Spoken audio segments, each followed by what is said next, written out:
Auzubillahi minash-shaytanir-rajim. Bismillahir-rahmanir-rahim. Today I will discuss about the things of the modern world, the concepts of the modern world about morality. The Western world, when it started to develop after the Industrial Revolution, it needed a lot of workers from different parts of the world. It needed immigrants, as the birth rate, as we know, currently is still declining in many countries of the world. So they brought in immigrants, they brought in people with different ideologies. The researchers in the universities studied different people, and they understood that the concepts their forefathers used to portray that caused many wars, like, as you know, in the just war theory, you just follow the church and go to war wherever they tell you to. And they decided that this has caused a lot of bloodshed, and this has caused a lot of mishaps, and we should avoid that in future. And when they learned that there are people in the world that have different concepts of morality than us, they figured that something was wrong with their concepts. And also, when the society started to become diverse, like America has people from like every ethnicity, when the society started to become diverse, they realized that people hold different views, and due to that, those different views, disputes occur, and civil war can break out, but they are not so large disputes, and they don't give citizenship or visas to people who don't agree with their ideologies. But on the other hand, disagreements did exist, and they exist up to today. So they say, for example, there is a white guy, and he says, no, paganism is bad, and there is a Hindu guy who says Jai Mataji, or something like that. He worships idols and believes in concepts like pantheism, superstition, etc., etc., horoscopes. While on the other hand, the Christians are like, no, that's bad, we cannot do that. So, on the other hand, let me give you an example of a person. Let's say Jim, or someone like Jim.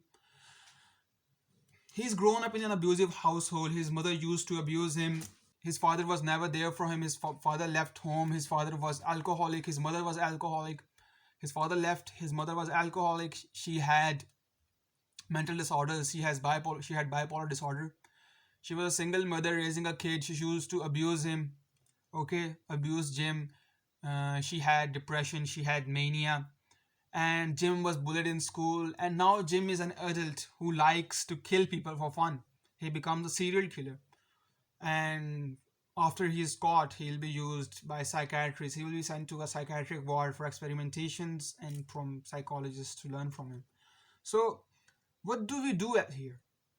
That's a question on every law student or every psychologist, that what do we do with Jim? He was raised in an abusive household. Does an abusive household give him a justification for his crimes against humanity? Or do we use the concept that Jim is a rational being, he's an adult, he can do whatever he wants, and whatever he's done, he is liable for his actions. So we should punish him, we should sentence him to death. Or it was not his fault, he was abused, we should send him to rehabilitation. So they realize that there are different concepts, there are different angles to see every situation. They gave us a concept of postmodernism, that things are subjective, values are subjective, they depend on human emotions.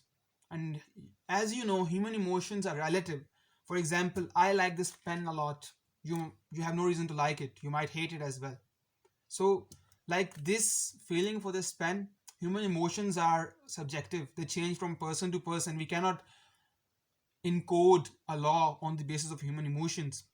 So moral relativism was used to give these principles. But again, the concept of postmodernism itself is a human emotion based concept. So why should we trust it?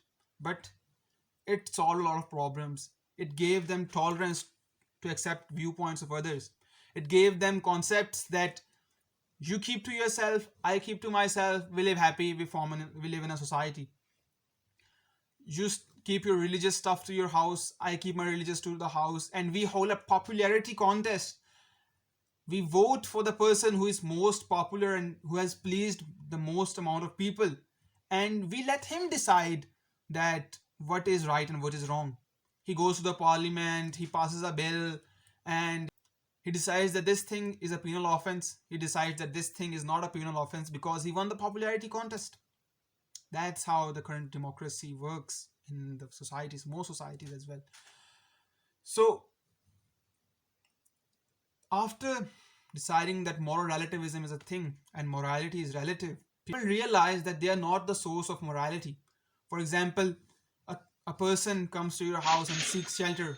Help me, please. Like, I am pursued by a killer. And you give him shelter, you took pity on him, and then afterwards came the killer. He knocked on your door and he says, knock, knock, I am looking for this person. Have you seen him? Now you have two options. One, you lie that I have not seen him, or other, you tell him the truth that I gave him shelter.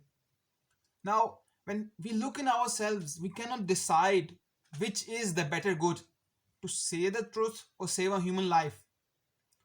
We can say for some people, speaking the truth is a higher value, and for some people, saving that person, saving a life is a higher value.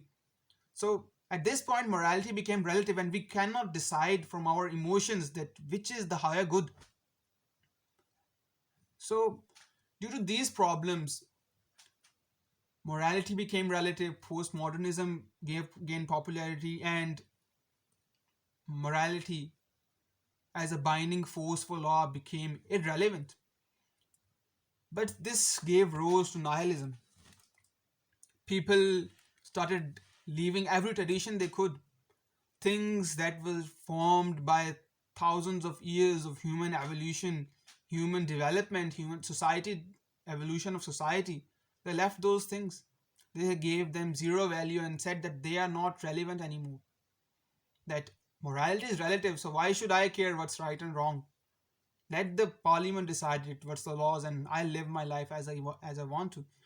But this nihilism, this concept of void that we bestow on ourselves by agreeing to this relative morality, it leaves us in a void that we cannot understand what's right and wrong. Everything we dream, everything we think of, and every opinion we give is subject to our emotions, our experiences, our company, who we hang out with, on our society, on our brain, on our diet, on the chemicals in our brain. So how can we decide what's right and wrong? Then this gave concepts of liberalism and secularism that the church cannot decide. Leave the church out of the state's affairs. The church cannot decide. It's just a few people. Let religion be your personal thing and enjoy your religious freedom. It did save a lot of countries from war. It did save a lot of countries from just war and holy war. But on the other hand, it took the tradition away from people. It took our essence away from us. It left us with a void that we cannot be certain about things. That everything we think is subjective and it's not certain. And then liberalism came to power. It tells us that every person should have freedom as much as he wants to, unless he interferes with the liberty of another person. Now, when our emotions and our thinkings are subjective, how can we put a bar on what's the liberty of one person, and when liberty of that person is violating the liberty of another person? Is giving, for example, two thieves walked into the shop, stole some jewels. One runs away, other stays behind. Now, the person who stays behind snitches his friend and tells that he lives there and there, and he'll be going there and there. Now, they both partook in the crime. They both intentionally did the crime, but one ran away, other did not. And the one who couldn't ran away snitched on his friend. So, should the person who ran away be given more punishment than the one who snitched? Should we do that? And when we give the person who ran away and the person who couldn't ran away different punishments, isn't it hurting the liberty of the person who stayed behind or who got caught by the police? Isn't this punishment or this leverage hurting the liberty of the person who ran away because he had the opportunity to run away? These concepts gave power to our subjectiveness, and they said everything is subjective and let's not follow the tradition, or God itself. We don't need those things interfering in our political lives, interfering in our social lives. This helps build tolerance in society. This keeps the diversity at bay, and we can all coexist like we want to. But that void still remains. We cannot trust ourselves. We cannot be certain of everything. For example, one of the questions nihilism raises on language, that everything I convey to you via language is not certain. The concepts I have in my mind are not equally portrayed to you. You have other concepts in your mind. For example, this pen is blue. There is no proof on the face of earth that everyone perceives blue color as I do. There is no proof of that. So we start skepticism. We start judging everything. But normally, when you look through some things, when you think about some things, you're looking to something. For example, I look through a window, I look through my glasses, I'm looking at the phone, I'm looking at the camera, I'm looking at something, so I see through the glass. I don't rely on that glass. Normally we do that. But in nihilism, there is nothing to look at. We just look through everything. We think language is a hoax. We think every parliamentarian giving a speech is a hoax. Every governmental policy is a hoax.